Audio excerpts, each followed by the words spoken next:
नमस्कार हिंदुओं, ओम नमः शिवाय। हमने पिछली कथा में देखा कि इंद्रदेव ने शिवजी को ना पहचानने के कारण उन पर अपने वज्र से वार किया। शिवजी ने जब अपने वज्र की शक्ति को स्थिर रखने अपने कंठ में श्याम चिन्ह प्रकट कर दिया, जिससे वज्र जलकर भस्म हो गया और शिवजी का तेज इतना भभक उठा कि चारों ओर दाह फैल गया और सब देवता जलने लगे। उस समय सभी देवताओं की विनती पर शिवजी ने अपना क्रोध शांत किया और उस तेज को दूर फेंक अंतर्ध्यान हो गए। जब शिवजी ने अपने नेत्र की तेज को दूर फेंक दिया, तब वह सुर नदी सागर में गिर पड़ा तथा एक बालक के रूप में प्रकट होकर अत्यंत भयानक रुद्र करने लगा और उसके शब्द से पृथ्वी कांपने लगी। वह शब्द चारों ओर फैल गए। सब लोग आश्चर्य करने लगे। तब सब देवता एवं मुनि आश्चर्यचकित होकर ब्रह्मा जी के पास आकर बोले, हे ब्रह्मा, यह कैसा शब्द है और कहाँ से आ रहा है? आप इसको दूर करके देवताओं को आनंद प्रदान कीजिए। उन्होंने उनसे कहा, हे देवताओं, मैं स्वयं ही शब्द को सुनकर आश्चर्यचकित हूँ। तुम सब लोग अब अपने अपने घर को जाओ। जहाँ से ये शब्द आता है मैं वहाँ जाकर पता लगाता हूँ। इस प्रकार समझाकर उन्होंने उन सबको विदा कर दिया तथा स्वयं उस शब्द को ढूंढते हुए समुद्र तट पर आ गए। वहाँ उन्होंने यह देखा कि एक अत्यंत सुंदर बालक पड़ा हुआ है। उसे देखकर उन्होंने निश्चय किया कि वह शब्द अवश्य ही इस बालक का है। उनको आते हुए देखकर सागर अपने उस पुत्र सहित उनके पास आया तथा प्रणाम करने के पश्चात उसने उस लड़के को ब्रह्मा जी की गोद में डाल दिया और स्वयं खड़ा रहा। उन्होंने उससे पूछा, हे सागर, यह किसका पुत्र है? सागर ने उत्तर दिया, हे ब्रह्मा, यह बालक मुझ में उत्पन्न होने से मेरा ही पुत्र है। अब आप इसका नामकरण संस्कार करें। उन दोनों में यह परस्पर वार्ता हो ही रही थी कि उस लड़के ने ब्रह्मा जी की दाढ़ी पकड़कर इस प्रकार खींची कि उनकी आंखों से आंसू निकल पड़े। तब उन्होंने समुद्र से कहा, हे समुद्र, तेरा यह पुत्र अत्यंत बलशाली होकर तेरे यश को समस्त संसार में फैलाएगा। इसने मेरी दाढ़ी को इतनी जोर से पकड़ा है कि मेरी आंखों से आंसू बहने लगे, इसलिए इसका नाम जलंधर होगा। अब यह जहाँ से उत्पन्न हुआ है वहीं चला जाए। यह कहकर उन्होंने शुक्र को बुलाया तथा एक बड़े उत्सव का आयोजन किया। फिर उसका राज्याभिषेक करके ब्राह्मणों को बहुत दान दिया। जालंधारी नगरी उसकी राजधानी हुई। उस समय समुद्र ने बड़ी धूमधाम से उत्सव की रीतियाँ पूर्ण। इसके पश्चात ब्रह्मा जी ने जलंधर से कहा, हे जलंधर, तुम्हारे कुल के गुरु शुक्र होंगे। और इतना कहकर ब्रह्मा वहाँ से अंतर्ध्यान हो गए। तब जलंधर जालंधरी नगरी को बसाकर वहीं निवास करने लगा। समुद्र उसे देखकर बहुत प्रसन्न था। अस्तु उसने दैत्यों के राजा कालनेमी को बुलाकर अपने पुत्र की शक्ति का वर्णन किया। कालनेमी उसे सुनकर कुल सहित अत्यंत प्रसन्न हुआ तथा उसने अपनी पुत्री का विवाह जलंधर के साथ करने की इच्छा की। तदुपरांत शुक्र की सम्मति से दोनों का विवाह बड़ी धूमधाम से संपन्न हुआ। जलंधर वैसे तो स्वयं ही बहुत बलवान था। उस पर शुक्र की सहायता मिलने पर उसने सब लोगों को जीतकर अधीन कर लिया। उसने पुत्रवतु प्रजा का भलीभांति पालन किया। जो दैत्य पाताल लोक में भाग गए थे, वे सब भी जलंधर की आज्ञा पाकर निर्भय हो उसके समीप आ पहुँचे। जलंधर ऐसा राजा था कि उसके राज्य में कभी कोई पाप नहीं होता था। तीनों लोगों में से किसी ने भी कभी उसकी आज्ञा का उल्लंघन नहीं किया। उसने सब लोगों से अपने अपने वर्ण के अनुसार धर्म कर्म कराया, जिससे कोई कुमार का अग्रसर न हुआ। इस प्रकार उसका प्रताप एवं तेज तीनों भुवनों में फैल गया। एक बार जलंधर अपनी सभा में बैठा हुआ था। सब वीर दैत्य के अधिपति तथा समस्त देवता आदि उसके चारों ओर अपने अपने स्थान पर बैठे हुए थे। इतने में बिना शीश का राहु उस सभा में आ उपस्थित हुआ। उसको देखकर जलंधर ने शुक्र से अत्यंत आश्चर्य के साथ पूछा, हे गुरु, इसका सिर किसने काटा है? शुक्र बोले, हे जलंधर, इसके विषय में मैं तुम्हें एक पुरातन कथा सुनाता हूँ। जब देवता और दैत्यों ने मिलकर समुद्र मंथन किया, देवताओं तथा दैत्यों ने धीरे धीरे मंथन करके समुद्र से सब रत्न निकाल लिए। विष्णु जी ने कौशल से उत्तम उत्तम रत्न देवताओं को दिए तथा वारुणी मद दैत्यों को देकर अमृत देवताओं को पिला दिया। उस समय राहु भी देवताओं के साथ बैठा हुआ था। वह उन सबको धोखा देकर अमृत पी गया। विष्णु जी ने यह देखकर उसका सिर अपने चक्र से काट डाला। इसके पश्चात उस स्थान पर देवताओं और दैत्यों में भयानक युद्ध हुआ। उसमें करोड़ों दैत्यों के स्वामी मारे गए। जो शेष बचे वे पाताल में भाग गए। उस समय से सभी देवता भयभीत थे। परंतु जब से आपका अवतार हुआ है तथा आप राजा हुए हैं, तब से दैत्यों को पाताल से प्रकट होने का अवसर प्राप्त हुआ है। जलंधर यह सुनकर कि उसके पिता समुद्र को देवताओं तथा दैत्यों ने मिलकर मारा था, अत्यंत क्रोधित हुआ। वह अग्नि के समान प्रज्वलित होकर नेत्र लाल कर दांतों से अपने होठ चबाने लगा। फिर उसने इंद्र से युद्ध करने का निश्चय कर अपने गम्मर नामक दूत को इंद्र के पास भेजा। जलंधर की आज्ञा पाकर गमंदर वहाँ से चलकर इंद्र की सभा में जा पहुँचा। वहाँ उसने अहंकार में भरकर इंद्र के सम्मुख अपना मस्तक नत नहीं किया तथा इस प्रकार कहने लगा, हे इंद्र, समुद्र के पुत्र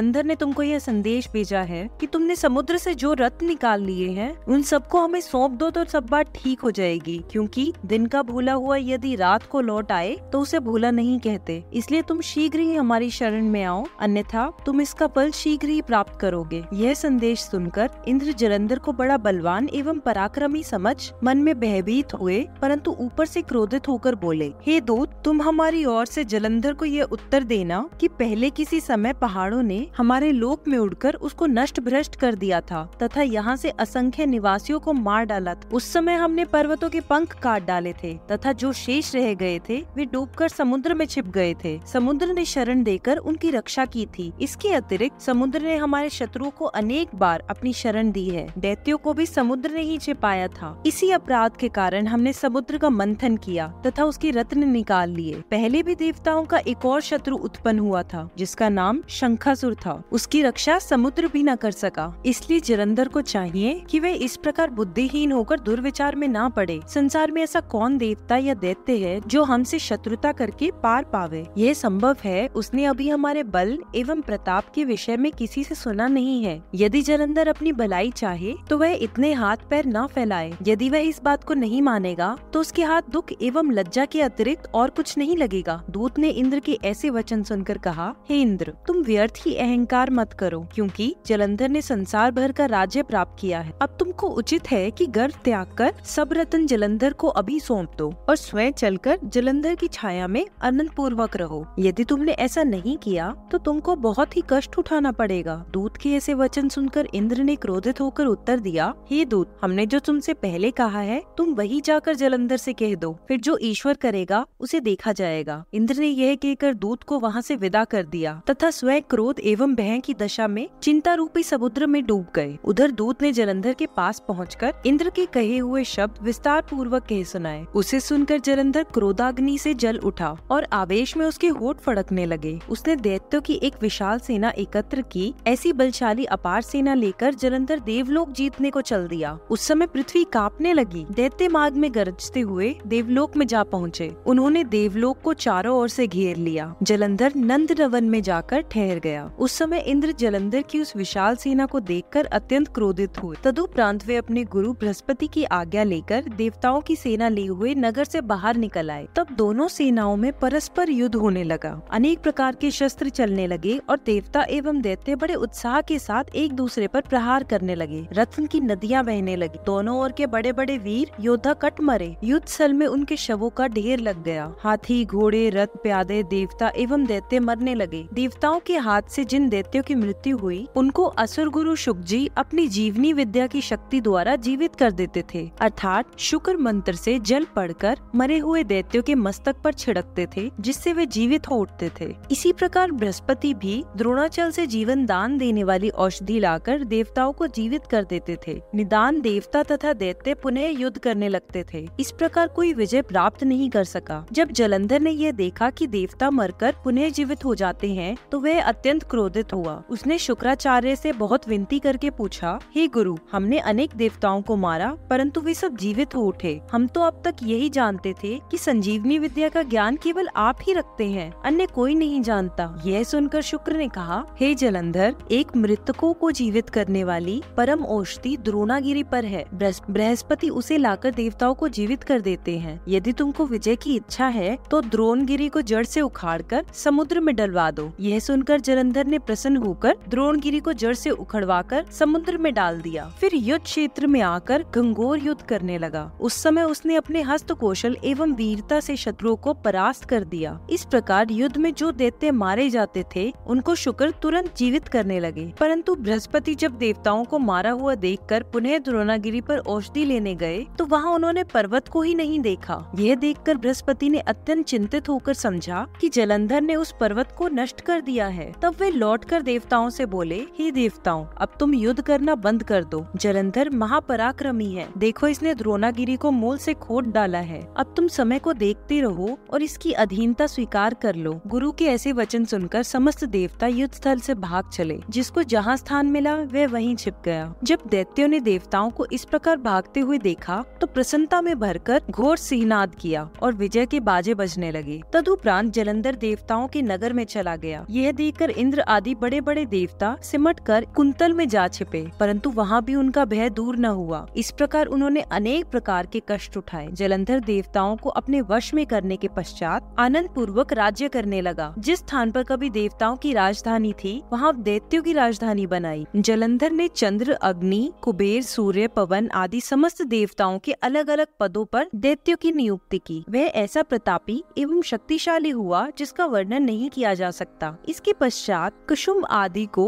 राज्य कार्य सौंपकर सेना सहित देवताओं की खोज करने के लिए सुमेरु पर्वत की ओर चल दिया। देवताओं ने जब जलंधर को आते हुए देखा तो उन सबने घबराकर विष्णु जी का स्मरण किया। वे सब हाथ जोड़कर नतमस्तक हो स्तुति करते हुए जय विष्णु कहने लगे और इस प्रकार बोले, हे विष्णु जी, आप प्रकट होकर दैत्यों का नाश करें। हमारे सम्मुख जलंधर चला आ रहा है, इसलिए आप जो उचित समझे वही करें। आप शिव जी की भक्ति में स्थित होकर समस्त संसार का इस समय आप हमें अपने पीत वसन की झलक क्यों नहीं दिखाते? आप शीघ्र ही हमारे दुखों को दूर कीजिए, क्योंकि आप स्वयं कष्ट सहकर भक्तों को आनंदित करते हैं। इसी प्रकार देवताओं ने विष्णु जी की बड़ी स्तुति की। विष्णु जी ने देवताओं की ऐसी स्तुति सुनकर जब यह जाना कि देवताओं पर इस प्रकार का कुछ दुख पड़ रहा है, तो वे तुरंत उठ खड़े हुए। उस समय लक्ष्मी ने विष्णु जी की ऐसी शीघ्रता को देखकर कहा, हे नाथ, इस समय इतनी शीघ्रता से आप कहाँ जा रहे हैं? तब विष्णु जी ने उन्हें उत्तर दिया, हे लक्ष्मी, तुम्हारे भाई जलंधर ने देवताओं पर आक्रमण कर दिया है, इसलिए हम उनकी रक्षा और दैत्य युद्ध करने के लिए जा रहे हैं। लक्ष्मी ने यह सुनकर जलंधर के प्रेम कारण कहा, हे प्रभु, आप मेरे भाई जलंधर को किस प्रकार मारेंगे?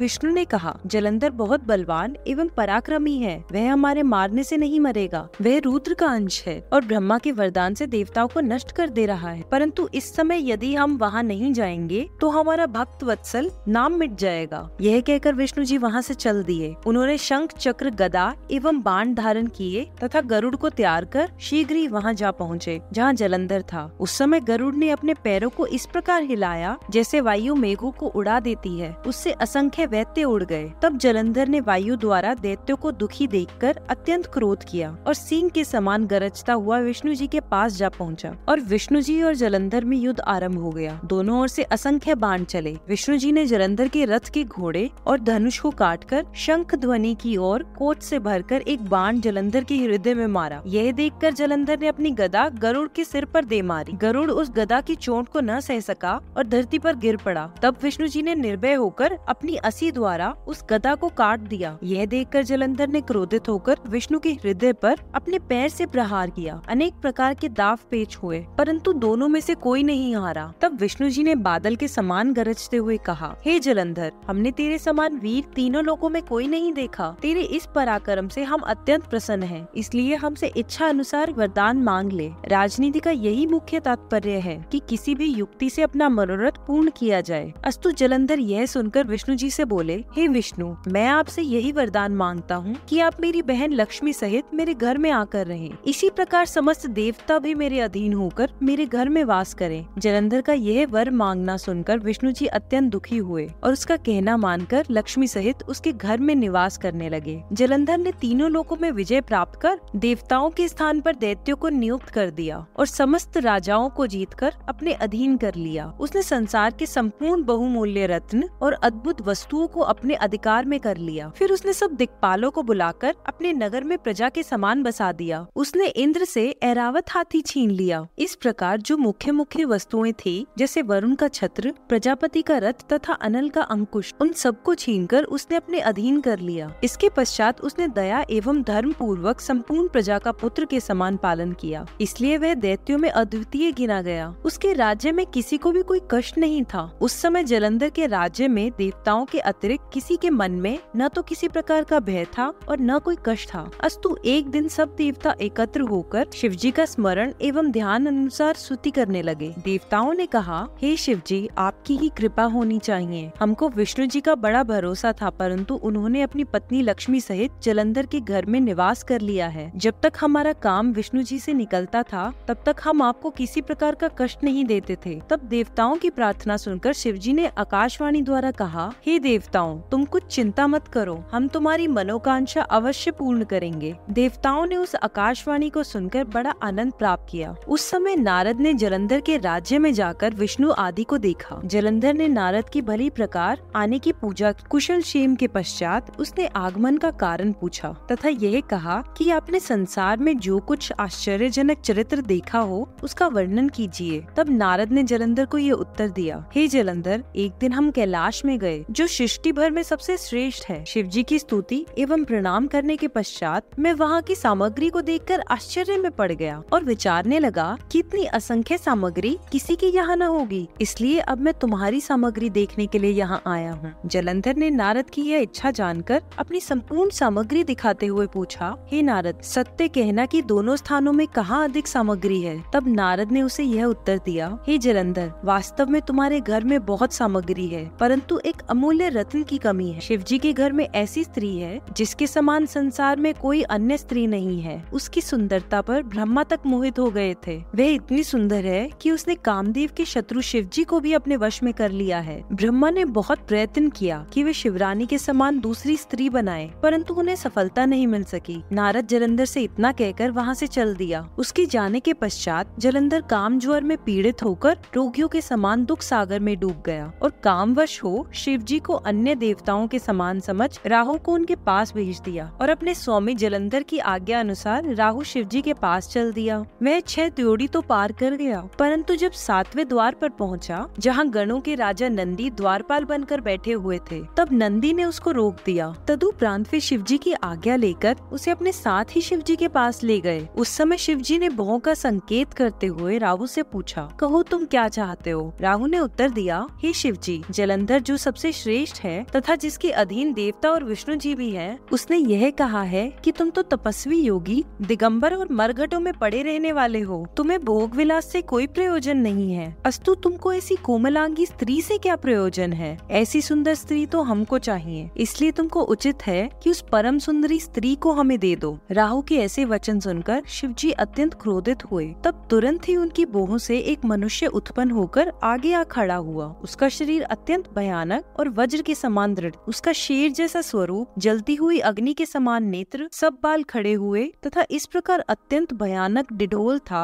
और वह विष्णु जी के चौथे अवतार नरसिंह के समान जान पड़ता था। अस्तु वह शिव जी की इच्छा जानकर राहु को खाने के लिए आगे बढ़ा। यह देखकर राहु भयभीत हो वहाँ से भाग चला, परंतु शिव जी के उस गण ने उसे ना जाने दिया और वहीं पकड़ लिया। यह देखकर राहु अत्यंत कंपित होकर शिव जी से बोला, हे शिव जी, आप मुझको ब्राह्मण जानकर इससे मेरी रक्षा कीजिए, यह मुझको खा जाएगा। शिव जी ने राहु के ऐसे विनयपूर्ण वचन सुनकर उस गण से उसे छुड़वा दिया। उस समय गण ने राहु को छोड़कर शिव जी के पास जाकर यह विनय किया, हे प्रभु, मैं बहुत भूखा हूँ, अस्तु आप मेरे लिए कुछ भोजन बतला दीजिए, मैं भूख की आग से जला जाता हूँ। यह सुनकर शिव जी ने कहा कि यदि तुम इतने ही भूखे हो तो अपने हाथ एवं पाँव को खा डालो। गण ने शिव जी की आज्ञा अनुसार यही कार्य किया। उसने अपने सिर के अतिरिक्त सब अंग खा डाले। यह दशा देखकर शिव जी आश्चर्यचकित हुए। तब उन्होंने अत्यंत प्रसन्न होकर गण से कहा, हम तुम्हारी आज्ञा पालन से प्रसन्न होकर तुम्हारा नाम कीर्ति मुख रखते हैं। अब तुम ही हमारे द्वारपाल होंगे। जो व्यक्ति पहले तुम्हारी पूजा न कर लेगा उसको हम स्वप्न में भी दर्शन नहीं देंगे। हे नारद, उस दिन से कीर्ति मुख गण शिव जी के द्वार पर द्वारपाल के रूप में रहते हैं। राहु जब कीर्ति मुख के हाथ से छूटकर भागा तो वे कैलाश पर्वत के एक गड्ढे में ऐसा गिरा जिससे उसका अंग भंग हो गया। तदुपरांत राहु ने जलंधर के समीप पहुंचकर सब हाल कह सुनाया। दूत के यह वचन सुनकर जलंधर अत्यंत क्रोधित हुआ और उसने सब दैत्यों को आज्ञा दी कि सब एकत्र होकर इसी समय शिव जी के कैलाश पर्वत पर आक्रमण करें। यह सुनकर समस्त सरदार अपने अपने शस्त्र लिए सेना के साथ चल दिए। आज्ञा देकर जलंधर स्वयं भी घर से जलता भुनता हुआ निकला। उस समय उसकी पत्नी ने उसे बहुत समझाया और हाथ जोड़कर उसे मना करते हुए यह कहा कि हे स्वामी, शिव जी से युद्ध करके अब तक कोई नहीं जीता है। देवताओं के सबसे बड़े सहायक विष्णु जी तुम्हारे घर में ही है, इसलिए तुम वहाँ ना जाओ। परंतु जलंधर ने मृत्यु के वशीभूत होने से उसकी एक भी बात नहीं मानी और वह उसी प्रकार क्रोध में भरकर चल दिया। जब मृत्यु आती है तो बुद्धि भ्रष्ट हो जाती है। जो मनुष्य चलने के समय स्त्री, ब्राह्मण आदि का आदर नहीं करता वह फिर लौट कर नहीं आता। जब जलंधर सेना सहित नगर से कुछ दूर बाहर पहुंचा, तब विष्णु जी ने देवताओं को बुलाकर यह कहा कि अब हमारे कष्ट दूर होने का समय आ गया है, इसलिए तुम सब गुप्त रूप से शिव जी के पास जाकर जलंधर के आक्रमण का समाचार कहो। विष्णु जी के उस आदेश अनुसार देवता छिपे छिपे शिव जी के पास पहुँचे तथा स्तुति करने के उपरांत उन्होंने शिव जी से जलंधर के आक्रमण का समाचार पूरा पूरा कह सुनाया और जलंधर के वध की इच्छा प्रकट की। शिव जी ने जब देवताओं के मुख से यह समाचार सुना तो हंसते हुए कहा, हे देवताओं, अब तुम सब लोग धैर्य धारण करो, तुम्हें कोई नष्ट न होगा। यह कह उन्होंने विष्णु जी को बुलाकर पूछा, हे विष्णु जी, तुमने जलंधर को क्यों नहीं मारा और वैकुंठ छोड़कर उसके घर में वास क्यों किया? शिव जी के ऐसे वचन सुनकर विष्णु जी ने उत्तर दिया, हे शिव जी, जलंधर बहुत बलवान है, वह कोटि यत्नों से भी नहीं मर सकता। वह आपका अंश है, इसलिए उस पर किसी भी शस्त्र का प्रभाव नहीं होता। मैंने उसके साथ बहुत युद्ध किया, परंतु वह किसी भी प्रकार न मरा। उसकी मृत्यु आप ही के द्वारा होगी। अस्तु, अब आप ही कृपा करके उसे मारें। आप आकाश से लेकर पृथ्वी तक के स्वामी तथा तीनों गुणों से पूर्ण हैं। यह सुनकर शिव जी बोले, हे विष्णु जी, जलंधर हमारे अंश उत्पन्न हुआ है, इसलिए हम उस पर त्रिशूल नहीं चला सकते तथा त्रिशूल के अतिरिक्त जो भी हमारे पास अस्त्र है उनका जलंधर पर कोई प्रभाव न पड़ेगा। इसलिए हमने एक उपाय सोचा है कि तुम सब अपना अपना तेज हमको देते जाओ। उस तेज से हम एक शस्त्र का निर्माण करेंगे और उसी शस्त्र द्वारा जलंधर को जलाकर भस्म कर देंगे। यह सुनकर ब्रह्मा जी ने, विष्णु जी ने, इंद्र ने तथा समस्त देवताओं ने शिव जी को अपना अपना तेज दे दिया। सबका वह तेज एकत्र होकर अत्यंत प्रज्वलित हुआ। तब शिव जी ने उसमें से एक शस्त्र बनाया, उसका नाम सुदर्शन चक्र रखा। वह चक्र कोटि सूर्यों के समान प्रकाशवान एवं अग्नि के समान प्रज्वलित था। सुदर्शन चक्र के बनाने से जो तेज शेष रह गया, उससे शिव जी ने वज्र बनाया। यह देखकर सभी देवता अत्यंत प्रसन्न हुए। इतने में ही जलंधर कैलाश पर्वत के समीप पहुंच गया। उसने पर्वत की एक कंदरा में सेना सहित डेरा डाल दिया। तब सब देवता उसे देखकर छिपे छिपे अपने स्थानों को, जहाँ भी वे पहले वास करते थे, चले गए। शिव जी के गणों ने दैत्यों की सेना के आगमन के पूर्व ही शिव जी को समाचार दे दिया था कि दैत्य सेना अब आना ही चाहती है। इसलिए शिव जी ने अपने नंदी, गणपति एवं वीरभद्र को यह आज्ञा दी कि तुम अन्य गणों सहित जाकर दैत्यों को भली भांति युद्ध करो। शिव जी के गण उनकी आज्ञा पाकर जय शिव करते हुए प्रसन्नता पूर्वक गाते बजाते हुए दैत्यों की सेना से लड़ने को चल दिए। वहां पहुंचकर दोनों ओर से भयंकर मारकाट शुरू हो गई, जिससे पृथ्वी कांपने लगी। दोनों ओर से हर प्रकार के शस्त्रों का प्रयोग किया गया। जो दैत्य गणों के हाथ से मारे गए, उनको शुक्र ने पुनः ही जीवित कर दिया। जब गणों ने फिर दैत्यों की सेना का वध किया तो शुक्र जी ने उन्हें फिर जिंदा कर दिया। इसी प्रकार गणों ने अनेक बार दैत्यों का वध किया, परंतु शुक्र ने फिर से उनको जीवित कर दिया। निदान गणों ने कोई उपाय न देख दुखी होकर शिव जी के पास जा सब वृतांत कह सुनाया और बोले कि अब हम दैत्यों से युद्ध नहीं करेंगे, क्योंकि हम दैत्यों को मारने में असमर्थ हैं। हे शिव जी, यह काम अब स्वयं ही करें। गणों के मुख से ऐसे वचन सुनकर शिव जी क्रोधित होकर बोले,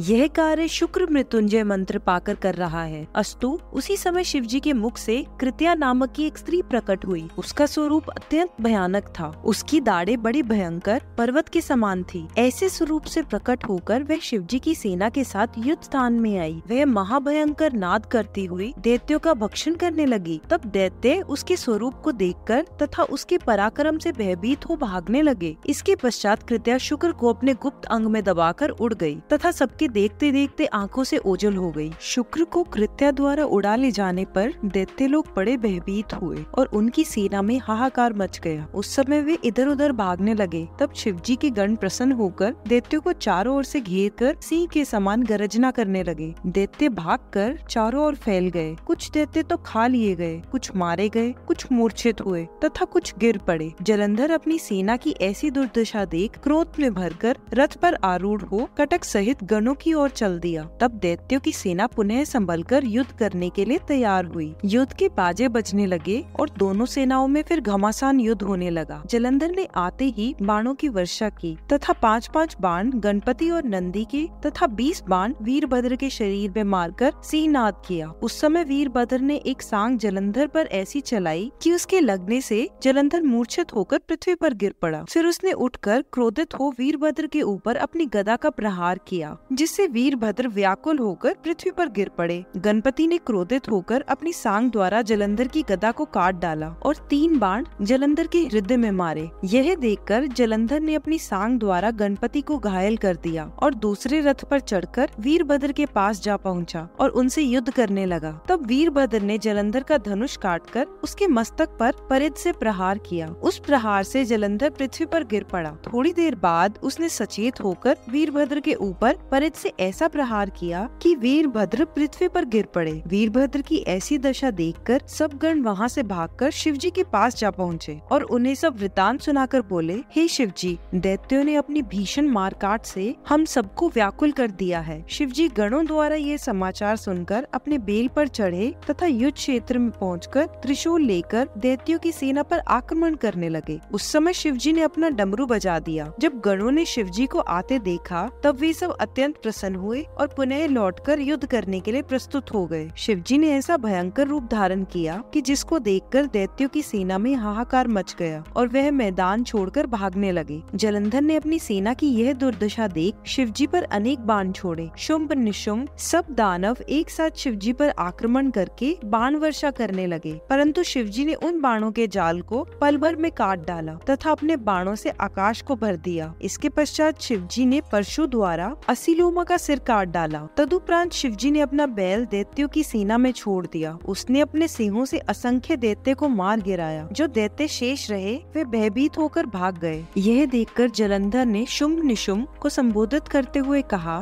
देखो जो संसार में उत्पन्न होते हैं उनकी मृत्यु अवश्य होती है। मृत्यु से बचने का कोई भी उपाय नहीं है। ऐसी मृत्यु किसे भली न लगेगी जिससे दोनों लोकों में यश एवं कीर्ति बढ़े। लोक में दो प्रकार की मृत्यु प्राप्त करने वाले सूर्य मंडल को भेद कर स्वर्ग को जाते हैं। उनमें एक योगी होता है तथा दूसरा योद्धा, जो योद्धा से निर्भय होकर वीरता पूर्वक मारा जाता है। इसलिए अब तुम मृत्यु का भय त्याग कर भली भांति सामने डट कर युद्ध करो। यद्यपि जलंधर ने ऐसी बातें कहकर उन्हें बहुत समझाया, पर उनकी समझ में कुछ नहीं आया। तब जलंधर ने उनको धिक्कारते हुए कहा, तुमने इस पृथ्वी पर जन्म लेकर व्यर्थ ही अपनी माता को कष्ट दिया। क्या तुमको युद्ध भूमि से इस प्रकार भागना उचित है? क्या तुम में से कोई भी मृत्यु के पंजे से बचा रहेगा? उस समय जलंधर के शब्द से पृथ्वी कांप उठ तथा समुद्र और पर्वत थरथराने लगे। जो दैत्य पहले युद्ध भूमि से डरकर भाग गए थे वे सब जलंधर का यह रूप देखकर पुनः लौट आए तथा युद्ध करने की इच्छा की। उस समय जलंधर ने शिवजी से कहा, हे शिवजी, मुझे प्रतीत हुआ है कि तुम कुछ बल रखते हो। यह कहकर उसने शिवजी के ऊपर एक भयानक बाण चलाया। उसे शिवजी ने बीच से ही काट डाला और फिर शिवजी ने सुगमता पूर्वक एक बाण चलाकर जलंधर के रथ, सारथी, घोड़े, धनुष आदि सबको नष्ट कर डाला। तब जलंधर ने शिवजी को मारने के लिए अपना घूंसा ताना तथा एक बाण छिपकर शिवजी को मारा। शिवजी ने यह देखकर अपने बाण से उसे एक कोस पीछे फेंक दिया। उस समय जलंधर ने सोचा कि शिवजी वास्तव में बहुत बलवान है और मैं उनसे इस प्रकार युद्ध करके विजय प्राप्त नहीं कर सकूंगा। अतः मुझे कोई ऐसी माया करनी चाहिए जिससे शिवजी मोहित हो जाए। शिवजी को नाद बहुत प्रिय है, अस्तु उसी के द्वारा उनको मोहित किया जा सकता है। यह विचार कर जलंधर ने ऐसी माया फैलाई जिससे गंधर्व, किन्नर आदि प्रकट होकर मनुष्य के समान अनेक प्रकार से नृत्य गान करने लगे। अतः शिवजी के मन में संगीत सुनने की इच्छा उत्पन्न हुई और वे उस आनंददायक में मग्न हो गए। जैसा कि नियम है कि नाद सुनने से बुद्धि जाती रहती है, वही बात उनके साथ भी हुई। वास्तव में शिवजी ने ही राग की महिमा को प्रस्तुत किया। यह बात वेद भी कहते हैं कि शिवजी नाद के अतिरिक्त और किसी से मोहित नहीं किए जा सकते। उस समय शिवजी के हाथों से सब शस्त्र गिर पड़े। उन्होंने उस तुर्यावस्था में कुछ न जाना। उस समय जलंधर ने कामवश शिवजी के समान अपना स्वरूप बनाया, जिसके 10 भुजा, 5 मुख और 3 नेत्र थे। फिर उसने अपनी माया से एक बैल बनाया और उस पर चढ़कर शिवजी के जो मुख्य चिन्ह थे उन सबको धारण किया और स्वयं गिरजा के पास जा पहुंचा। गिरजा ने भी पहले तो उसको लोक रीति से शिवजी जाना, परंतु जब वे सखियों के बीच में से उठी और यह जाना कि यह छल से शिवजी का स्वरूप बनाकर आया है, तब वे वहाँ से तुरंत अंतर्ध्यान हो गई। यह देखकर जलंधर लज्जित होकर पुनः युद्ध स्थल को लौट आया। उस समय गिरजा ने विष्णु का ध्यान किया, जिससे विष्णु तुरंत प्रकट हुए। गिरजा ने उससे जलंधर का सब वृतांत कह सुनाया तथा पतिव्रत धर्म की बहुत कुछ प्रशंसा की। वे बोली, हे विष्णु जी, जलंधर की स्त्री बड़ी पतिव्रता है। उसी के धर्म से जलंधर आज तक जीवित बचा हुआ है, क्योंकि पतिव्रता स्त्री विधवा नहीं हो सकती। इससे तुमको यह उचित है कि अब तुम जलंधरपुरी में जाकर उसकी स्त्री के पतिव्रत धर्म को नष्ट करो। वृंदा, जो कि जलंधर की स्त्री है, उसके साथ तुम छल करो। यह सुनकर विष्णु जी तुरंत जलंधरपुरी को गए और उधर जलंधर ने युद्ध स्थल में लौटकर जब अपनी माया को दूर किया तो शिवजी ने चौतन्य होकर पुनः युद्ध का स्मरण किया। यह सब भी शिवजी की माया ही थी, क्योंकि संसार में जो शिवजी के भक्त हैं, उनका भी माया कुछ नहीं कर सकती। तब शिवजी पर तो उसका क्या ही प्रभाव हो सकता था। निदान शिवजी अत्यंत क्रोधित होकर जलंधर के ऊपर दौड़े। उस समय जलंधर ने भी बाण वर्षा करके अपने बाणों से शिवजी को छिपा दिया। शिवजी ने भी अपने बाणों से उसके बाणों को काट कर उसे दुख दिया। जो दैत्य शिवजी के हाथों से मारे गए वे सब मुक्त हो गए। उन दैत्यों का परम सौभाग्य था जो शिवजी के सम्मुख देखते हुए अपने प्राण त्यागते थे। गिरिजा की आज्ञा आज्ञा पाकर विष्णु जी जलंधरपुरी में पहुँचे तथा यह सोचने लगे कि मैं किस प्रकार जलंधर की पत्नी वृंदा का पतिव्रत धर्म नष्ट करूं। जब उन्होंने शिव जी का ध्यान किया